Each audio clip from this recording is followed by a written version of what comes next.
Hey, good morning and welcome to our Sunday morning worship service. You might be watching this a different day of the week, but regardless, we're excited that you are with us today.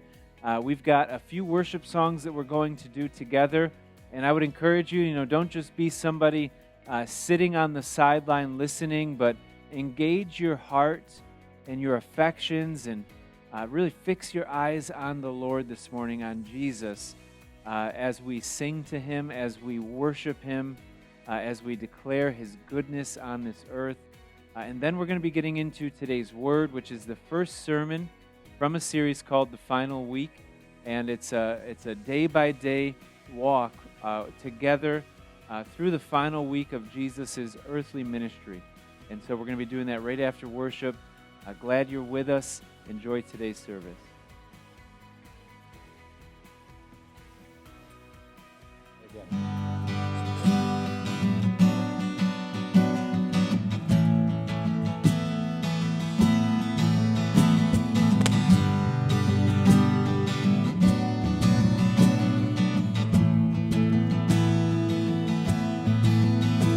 Give life, you are love, you bring light to the darkness, you give hope, you restore every heart that is broken. Great are you, Lord.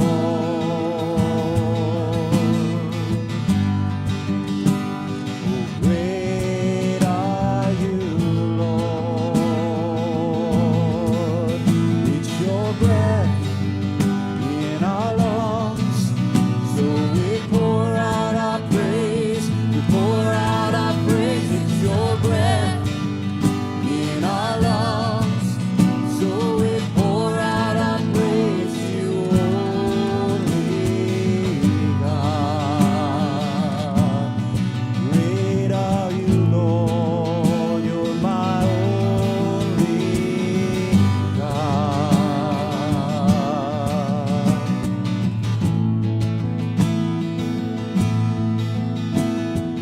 All the earth will shout your praise, our hearts will cry, these bones will sing. Great are you, Lord. Oh, all the earth will shout your praise. My heart will cry, these bones will sing. Great are you, Lord. It's your breath in our lungs, so we pour out our praise. We pour out our praise. It's your breath in our lungs, so we pour out our praise. We pour out our praise. It's your breath in our lungs, so we pour out our praise. We pour out our praise. It's your breath in our lungs, so we pour out our praise to you, only God. Great are you, Lord, only God. Great are you, Lord. All the earth will shout your praise, our hearts will cry, these bones will sing. Great are you, Lord. Oh, all the earth will shout your praise, our hearts will cry, these bones will sing. Great are you, Lord. It's your breath in our lungs, so we pour out our praise. We pour out our praise. It's your breath in our lungs, so we pour out our praise. We pour out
Hey, welcome back. We've got a couple of announcements coming up, but before we do that, the first thing we're going to be doing is just taking a minute here to encourage those people whom are in our life. And so we'll have a graphic on the screen, and you can participate in this way. Send a Bible verse, send some encouragement.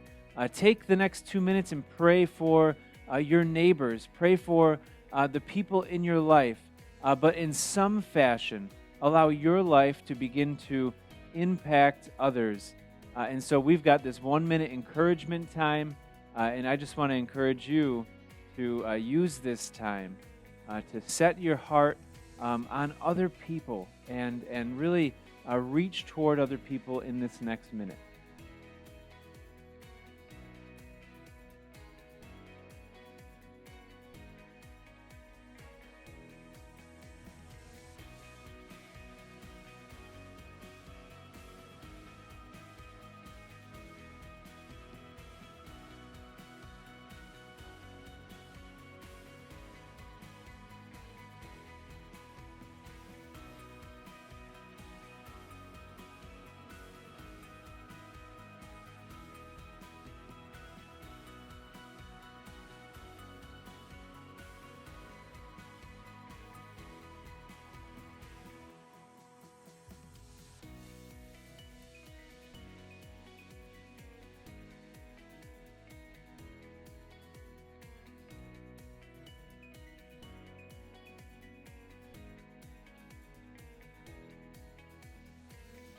Hey, we do have a couple of announcements for you that we want to share with you this morning or today, wherever you're watching this.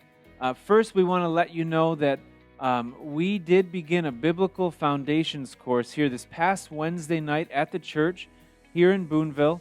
And we had a bunch of people come this past week, and we wanted to let you know that you can still join us. You can do that by sending us a message and just kind of letting us know that you'll be participating with us. That class is 6:30 p.m. This coming Wednesday right here at the church. Another thing that we are excited about here at Abundant Life is some of our groups beginning to get together again. And so two of those groups are the men's and women's group. The men's group meets at 7:30 a.m. on the third Saturday of this month for a time of breakfast, Bible study, fellowship, things of that nature. And then the last Friday of this month, we have our women's group meeting, and that's going to be at 7 p.m. right here at the church. Last thing we wanted to let you know about is that the last Sunday of this month here at Abundant Life, we'll also have this available online, but we're going to be having our annual meeting, which is a time for us to kind of look backwards, but also to look forward to where the Lord is taking us as a church family. And so that's going to be the last Sunday of this month, immediately following our Sunday service. For online giving, you can participate at easytithe.com/ALF. It's a privilege and an honor to give to the Lord. And here at Abundant Life, we support many ministries, both local and abroad. And so we just really value your commitment and your support in that to kind of partner with us, this ministry here in Boonville, New York. So thank you for that. That's it for today's announcements. Enjoy today's word from a series called The Final Week. And, for more teaching, worship songs, encouragement, contact information, you can always visit our website, getabundantlife.com. But get your notebook out, your Bible, and be blessed this morning.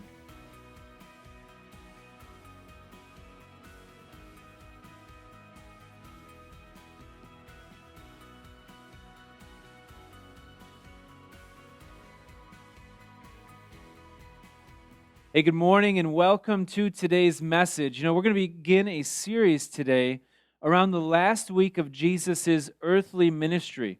We're going to be looking through the book of Mark today, although this account in this final week, of course, is throughout all of the Gospels. And there's really so much involved in this last week, so much significance to the dates and the times and the seasons of this journey. It's often been said, and you've probably heard this, there's no mistakes in the Lord. And in this moment, in this short week of earthly time here, we find that all of creation is pointing toward this moment, that all of creation before that pointed to this moment. All the prophetic words, all of the journey of God's people and this world pointed to this time.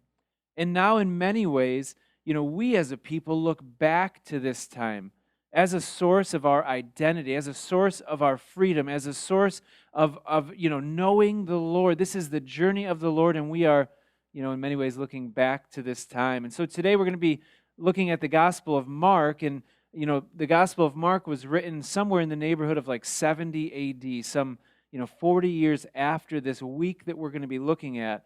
So even the writer of Mark, he's looking back at this time in reflection.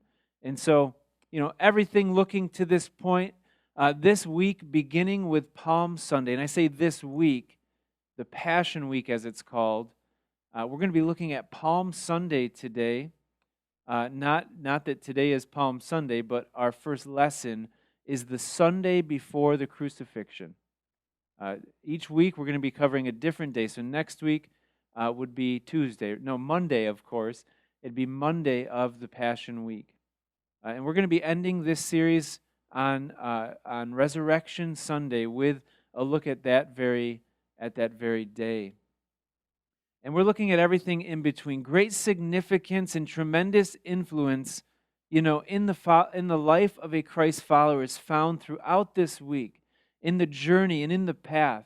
We're going to be doing our very best to communicate to you and to, encourage in you this opportunity to experience what was happening that week, day by day, step by step, the journey of the Lord. Certainly it's going to be a little difficult in 30 to 40-minute teaching, so it's important, for you that you go deeper than just these teachings. You read, you study, you observe what is taking place. You allow this to become a part of you through these teachings, but also through your own pursuits. And so we're focused on following the path of Christ through this series, definitely today. And not only is this going to be, I think a good and meaningful sermon series for us, but it's also in many ways, it is the Christian life. It is the definition of the Christian life. To be a Christ follower is to go where He leads, to follow His voice, to experience what He experiences. And so today, that's our hope, following Jesus. And really, through this life, that's our only hope. But we want to follow the journey of the Lord. And so today, we begin our journey in what is considered, Palm Sunday, or the triumphant entry of Jesus. And it should be noted that today on our calendar, like I said before, it's not Palm Sunday. Palm Sunday is 1 week before our observance of Easter, or of Resurrection Sunday. And this account is mentioned in all four Gospels. But today we're going to be looking at the book of Mark. And from the book of Mark, we're going to find some very interesting things. And I want to give you some background, some context, to where we found ourselves in this story. And so I'm going to start by reading from the book of Mark, these first 11 verses. As they approached Jerusalem, this is Jesus and the crowd that was with him, his disciples and those who were following him. They came to Bethphage and Bethany at the Mount of Olives. Jesus sent 2 of his disciples, saying to them, "Go to the village ahead of you, and just as you enter it, you will find a colt tied there, which no one has ever ridden. Untie it and bring it here. If anyone asks you, 'Why are you doing this?' say to them, 'The Lord needs it, and will send it back here shortly.' They went and found a colt outside in the street, tied to a doorway. As they untied it, some people standing there asked, 'What are you doing untying this colt?' They answered as Jesus had told them to, and the people let them go. When they brought the colt to Jesus and threw their cloaks over it, he sat on it. Many people spread their cloaks on the road, while others spread branches they had cut in the fields. Those who went ahead and those who followed shouted, "Hosanna! Blessed is he who comes in the name of the Lord. Blessed is the coming kingdom of our father David. Hosanna in the highest heaven." Jesus entered Jerusalem, and he went into the temple courts. He looked around at everything, but since it was already late, he went out to Bethany with the 12. So that's kind of the backdrop of where we are headed. And so it's my goal today to share with you some unique perspectives about this event, this Palm Sunday, this triumphant entry of the Lord, about the events we just read about. And not just to share interesting nuggets of information so that maybe you can win the next Bible trivia night. That's not the goal. But I do want to paint a picture for you so that you can have a deep look at what was taking place, at the surroundings as we go through this narrative in Mark. Maybe you could hear the hoofbeats of the donkey. Maybe you could feel the sun and hear the crowds and sense the wind, and you could understand in some part first century Jerusalem a little bit better. And I want to kind of share this just thought. Today we're going to be talking a lot about, I guess, the humanity of Jesus or the situation, the natural part of it, but in no way do I want to lessen the divine nature of Jesus. Jesus fully man, but also fully God. And so understanding that, the sovereign nature of the Lord is always at work here. No mistakes, no missteps. Every step purposed, every moment preordained for Jesus. And so as we get into this, please understand that. Understand that in the days leading up to this moment, that he spent, his last earthly Sabbath, he sat down for a meal with the sisters of Lazarus at the house of Simon, who had been a leper.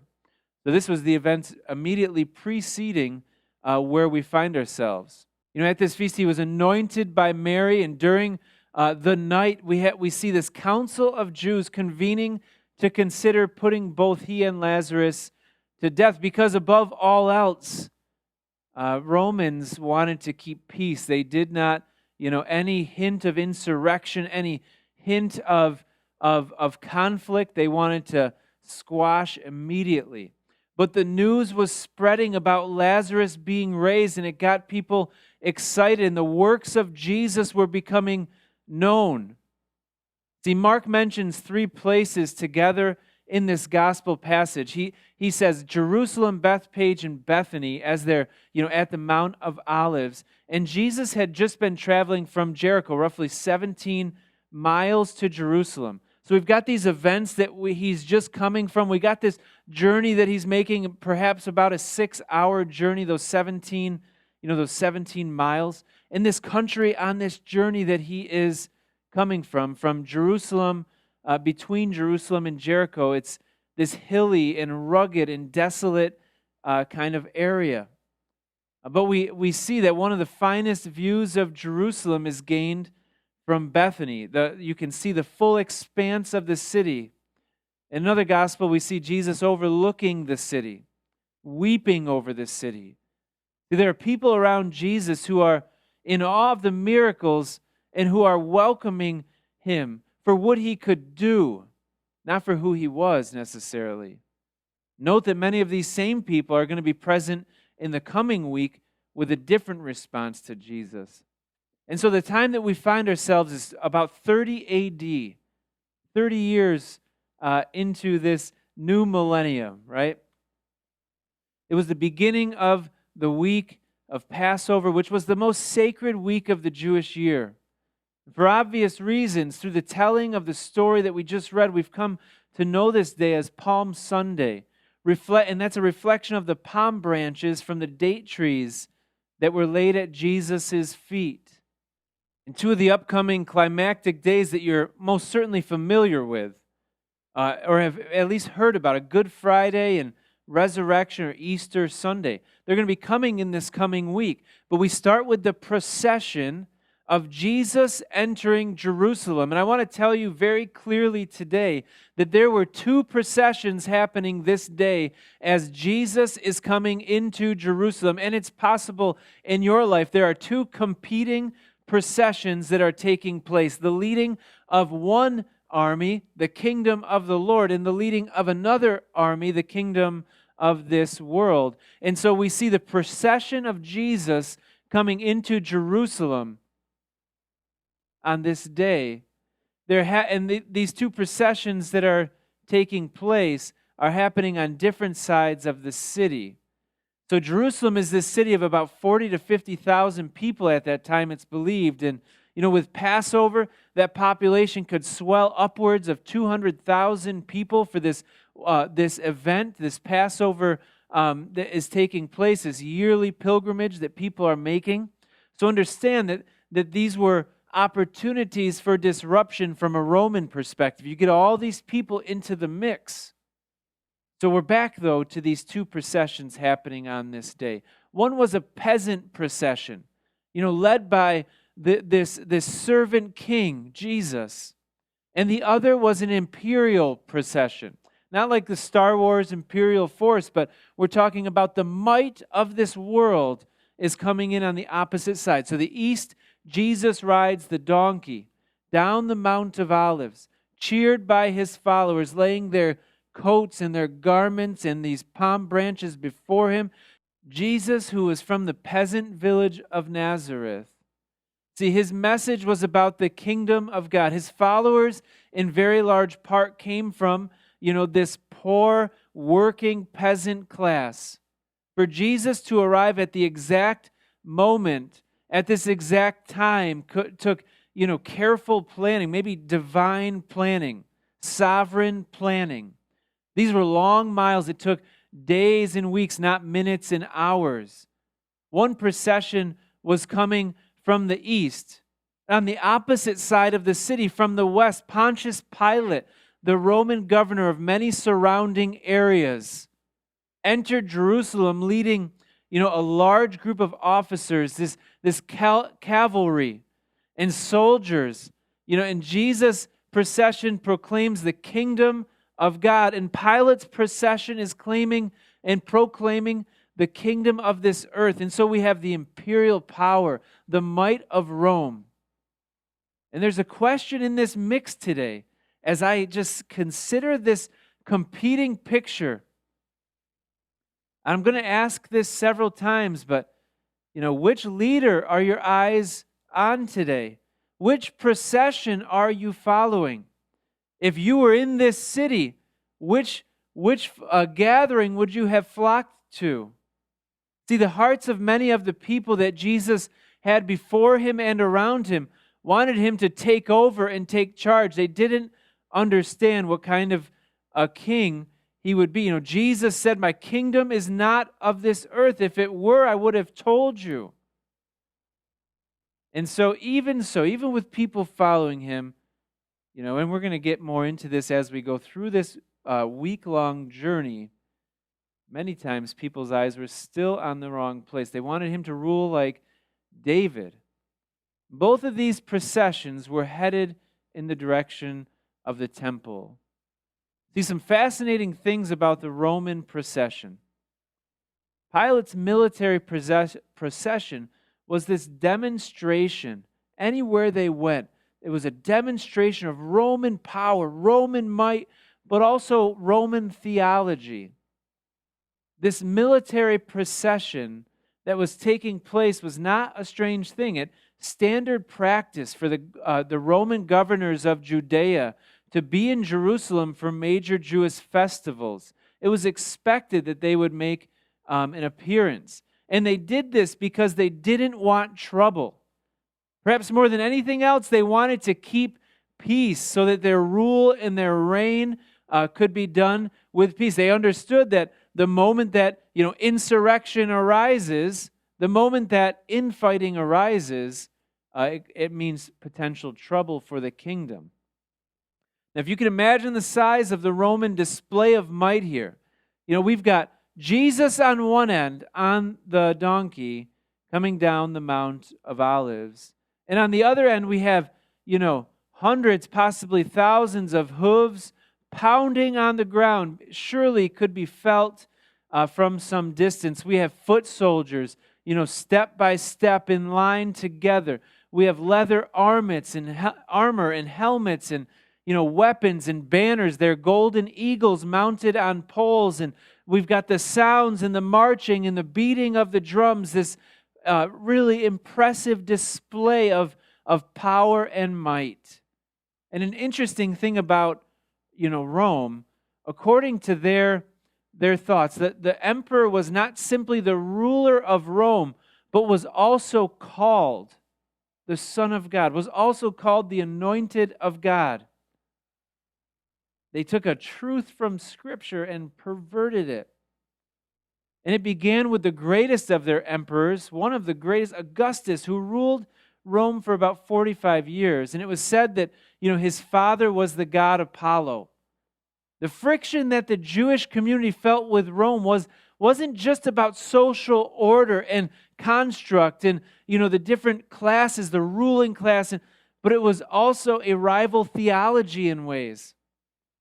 This is the city that Jesus is entering into, ripe with religious and political drama. And there's a counter procession happening at this same time that's led by Jesus, riding the colt down the Mount of Olives to the city, surrounded by a crowd of his followers who are shouting, Hosanna, blessed is the one who comes in the name of the Lord. Blessed is the coming kingdom of our ancestor David. Hosanna in the highest.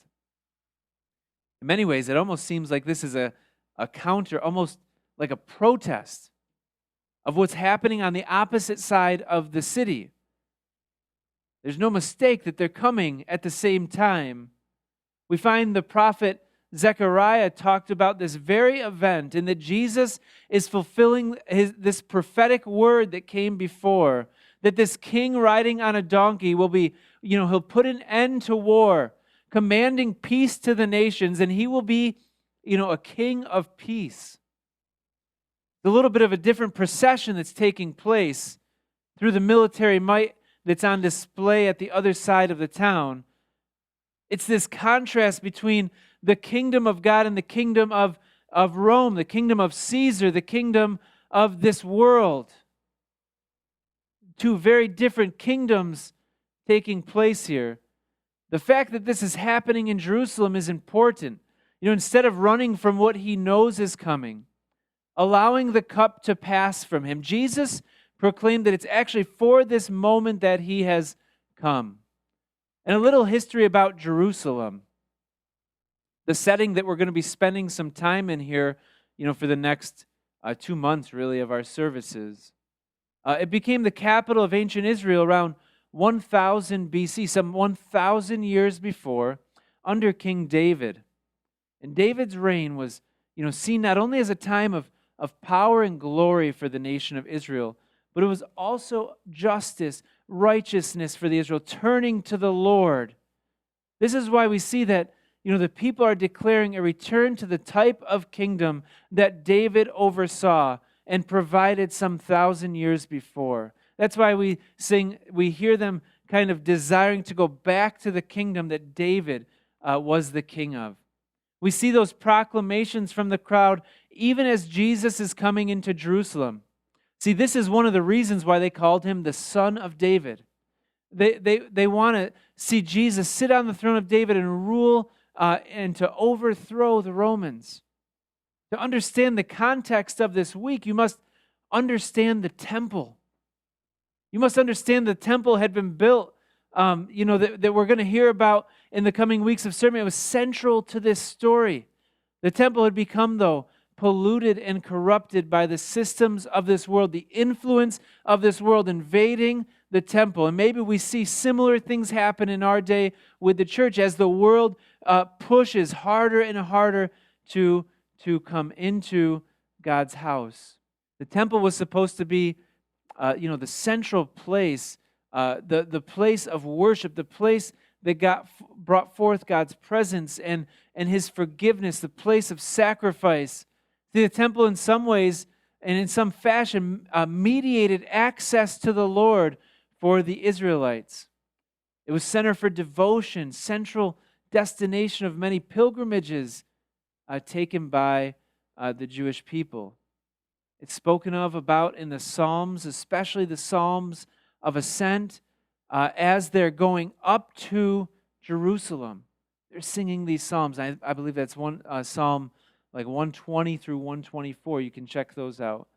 But shortly after King David's reign, some 1,000 years ago, we find that the temple began to embark on a very worldly thing. Subtly at first and then more pronounced over time, and certainly Israel over that 1,000 years between David and Jesus really had some tumultuous times. But what we find, some things that happen with the temple, scholars call it the domination system. And it's like this way of setting up this social system or societal construct that is marked by three distinct things: political oppression, economic exploitation of different class systems, and religious control. So instead of this being a place for people to come and worship the Lord, being led by the Lord, that enjoying His presence and really coming before Him, it became a place that more and more resembled the world. And it wasn't unusual, this type of setup, where you had this power and control at the top and this huge peasant class. This wasn't abnormal in that time for the world. In many ways, we see things like that at work in our society as well. There was a lot of control in this environment, as there was with many other governments in that day. But skipping over a ton of history and coming to this time, 63 BC, some, 90 years before Jesus, in this week that we find ourselves in, this is an important part of temple history. Jerusalem fell under Roman control, and Rome abolished the Jewish monarchy and ruled through the high priest. And the more and more that Rome got involved, the more and more really that religiousness rose and issues rose and really corrupt things happened in the temple. There were so many power struggles amongst the Jewish leading families that Rome felt the need to appoint a king over the Jews. So Rome is now appointing a king over the Jews, a man named Herod. And you've probably heard of him, called Herod the Great. He limited the power of the high priest in Jewish life. And consider this, the very thing that God put in place and called good, the Romans rejected, and the Jews fell in line and embraced. I mean, this is like offensive to the Lord. Herod appointed and demoted 7 high priests in his 33 years as king of the Jews. And according to Jewish law, the high priest was set to serve for life. And so they're rejecting their tradition, they're rejecting the Lord, and they're embracing the world. What we see here is that the influence of the world is invading the temple. The very place that people came for atonement and for their pilgrimage, slowly the temple shifted to the world for their answers.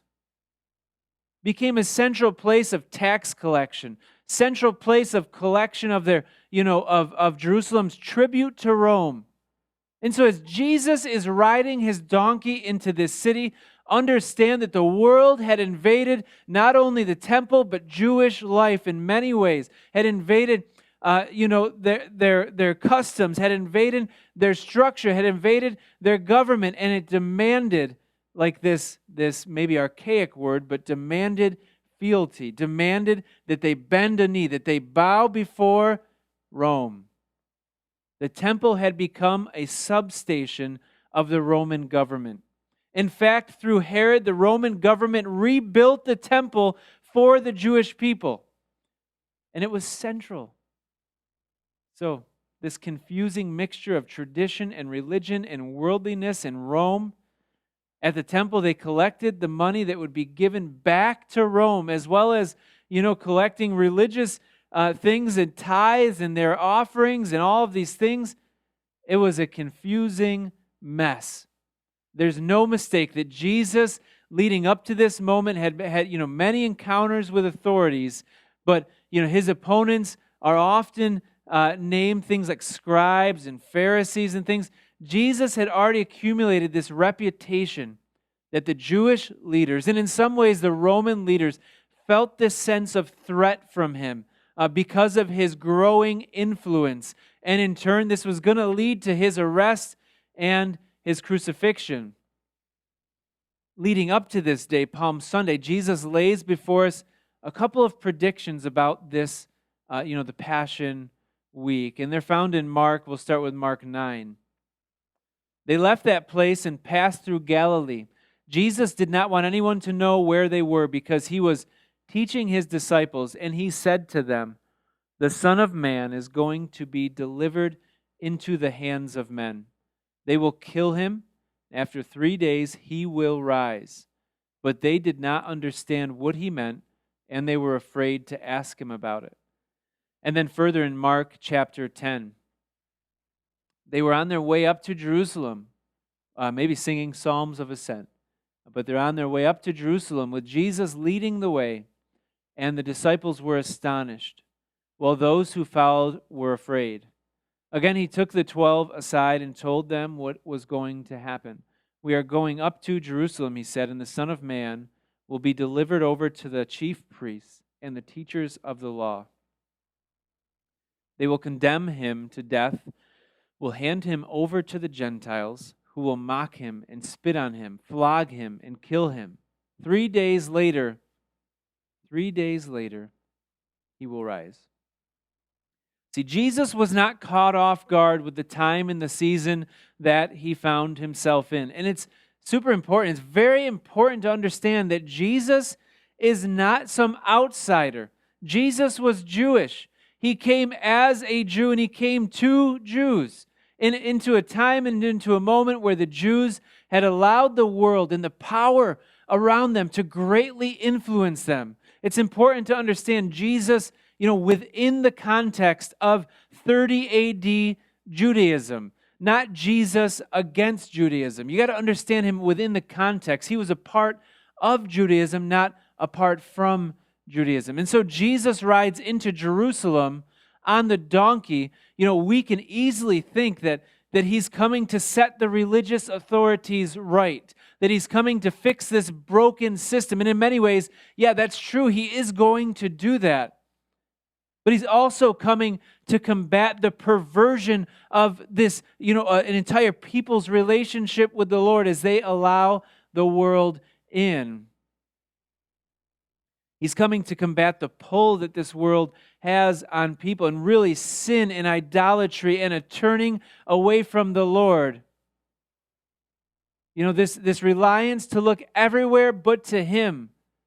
He is coming to rule and reign in a very different way than the people expected. He was coming to make, to rule and to reign over death and over sin through this once and for all sacrifice that was to be made and was for our good. It opened the door to a relationship with him, a payment for the remission of our sins, a payment for and an atonement for our separation.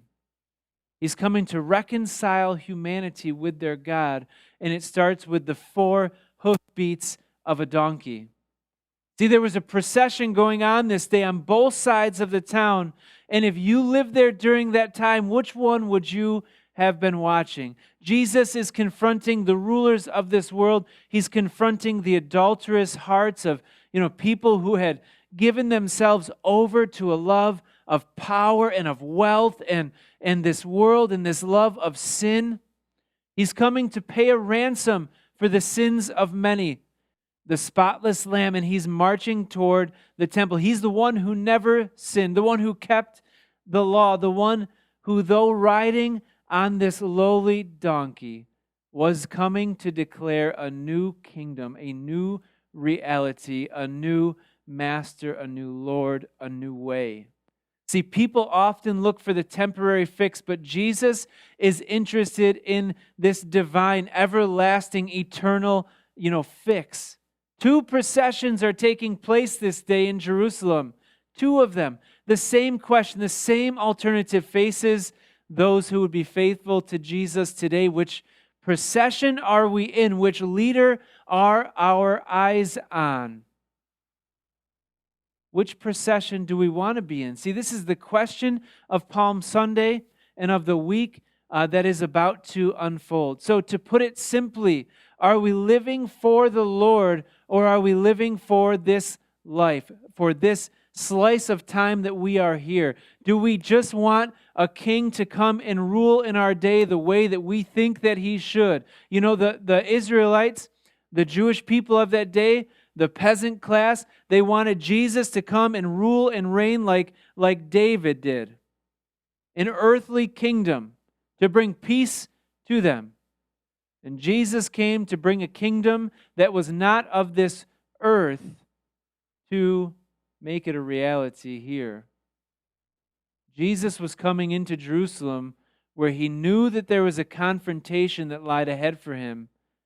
He didn't choose to let the cup set before him pass by, but he chose to embrace it. As followers of Jesus, this should encourage our hearts. You know, as Matthew Henry, a guy who he wrote a lot of commentary on Scripture. Matthew Henry says Jesus was not disquieted at the thought of his approaching sufferings.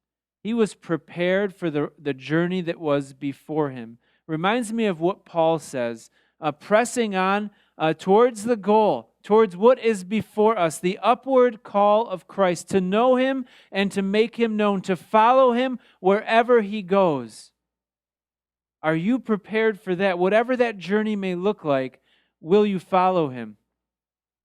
You know, and to think that all these events, this journey, this way that, you know, that we're this way that Jesus is showing us and that we are watching, this Jesus that we are following, all of it, this whole path is for the creation that the Lord loves. It's for his people, for you, for me, to be brought back to him. Jesus is offering the world salvation through the cross. And of course, you know, Jesus knows that there's about to come forth a rejection from the very people that he's trying to save.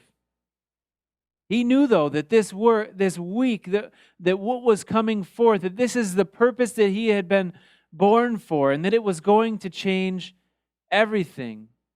See, this is the same Jesus who was present in the book of Genesis. It's the same Jesus who is present in the book of Revelations. He knew that he was born for this moment and this purpose. His disciples did not know it. Oftentimes we have a hard time making sense of things. But if we keep our eyes on Jesus, if we follow in his footsteps, if we listen for his voice, he brings peace even in the midst of a very chaotic week. It began on Palm Sunday with the triumphant entry, but trouble was coming. I want to leave you with this today with a question. Are your eyes fixed on the King, the true King, not the rulers of this earth, not the systems of this world, but on the kingdom of the Lord? Are your eyes fixed on Jesus? You know, in this journey, we're coming to the cross of Christ. Our eyes should be fixed on what Jesus has done for us, on who he is seated at the right hand of the Father, the one who conquered death and was raised to life. Are your affections for the Lord today? Is your life following behind him? See, there were 2 processions that day. One followed the king of this world, you know, the political leaders of the day, the system that many relied on, the wisdom of their age. The other was led by a lowly king on a donkey. He was lowly from the perspective of this world, but mighty in the eyes of eternity. See, my encouragement for you today is that as we march through this coming series, fix your eyes on the Lord like never before. Look to him, run to him, lay all that you have before him, and follow him. See, you might be like some of the crowd today. You might be the one who is chasing after the systems of this world, the leaders of this world. You're at the wrong procession. You're laying all that you have before this world in the hopes that that will provide something for your life that will make it better. Or maybe you're in the other arena. You know, you're those people who were saying, you know, things about the coming kingdom of David. Maybe you are looking for Jesus to fix this temporary. I want to encourage you that He does do those things, but it's not in the way that you think often. Maybe you're like the donkey today. Jesus is with you, and you think the crowds are cheering for you. I heard that said one time. That's an interesting picture for another time. Wherever you are today, I want to tell you that you can move. You can, if you're in the wrong procession, pick up your stuff. If you've got your eyes fixed on the wrong things, if you are if you're asking the wrong questions and hoping for outcomes that really aren't of the Lord, ask the Lord to change your heart today. Look to Jesus. It says this about Him, that He's the author and He's the finisher of your faith. And so today, as we begin this journey, we started with Palm Sunday, Jesus, His triumphant entry into Jerusalem. We're going to keep our eyes fixed on Him for the next 7 or 8 weeks here. And I want to encourage you, join with us in this pursuit. Read with us in this pursuit. Search all 4 Gospels for the story of Palm Sunday. We'll probably have some notes here below this video. We're excited for this pursuit with you, but let's keep our eyes in the right place today. Amen.